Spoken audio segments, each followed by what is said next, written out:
Hello and welcome. My name is Rebecca, an epidemiologist from Médecins Sans Frontières.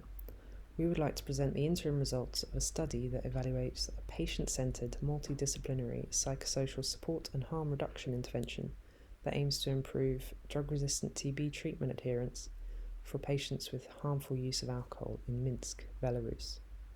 Drug-resistant TB treatment remains a challenge, especially in parts of Eastern Europe where rates are highest. In Belarus, rates of TB are estimated to be around 29 per 100,000 people, and 38% of new and 72% of previously treated cases are multi-drug resistant. TB is concentrated in groups often defined as hard to reach or underserved and are characterized by complex health and social issues, for example, homelessness, imprisonment, alcohol and substance abuse, or a lack of entitlement to welfare. The risk of active TB and of poor treatment outcomes is substantially elevated in people who drink more than 40 grams of alcohol per day, or who have an alcohol use disorder. Since 2014, MSF has worked with the Belarus Ministry of Health on a project to improve treatment adherence and outcomes in drug-resistant TB patients with alcohol disorder. The project involves adult patients newly diagnosed with drug-resistant TB living in Minsk, who are suspected or known to have alcohol use disorder. Patients are assessed by an experienced and trained counsellor, social worker or psychiatrist who administer an auditor-assist questionnaire alongside other standardised psychological tools such as PHQ-9 or GAD-7. Patients are then assigned a package of care that corresponds with their level of risk, low, moderate or high. Patients will then receive daily or weekly follow-up care by nurses, TB doctors, counsellor educators and psychiatrists as appropriate.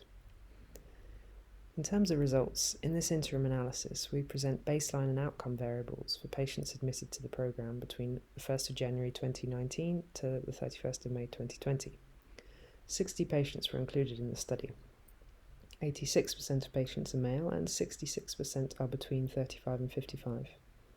The majority face a complex array of social and personal issues. For example, 70% have previously been incarcerated, 62% are unemployed, and 13% are without a fixed abode.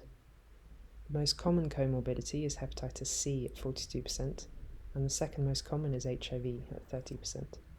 42% have previously been treated for TB.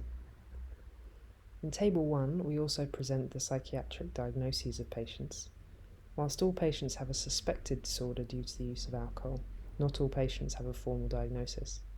3 patients have a formal diagnosis of personality disorder, though this is likely a large underestimation.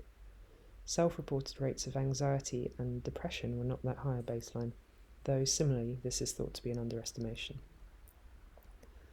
Adherence in this cohort to date is quite good, with a median of 95%, though it should be noted that not all patients have finished treatment. Patients in Minsk who've finished treatment and are not in the programme, and therefore who do not face such complex issues, is similar at 90%, which is a very encouraging preliminary result. Figure 1 shows that patient adherence tends to drop at around 4 or 6 months, around the time when patients leave the IPD to start outpatient care. The project also saw a small drop in adherence during the COVID period when more work was being done remotely. Generally, patients who received DOTS through video calls or at community outreach had better adherence than those who had to travel to a facility every day, though it should be noticed that there is some bias in this, as not all patients are eligible for video DOT or community outreach.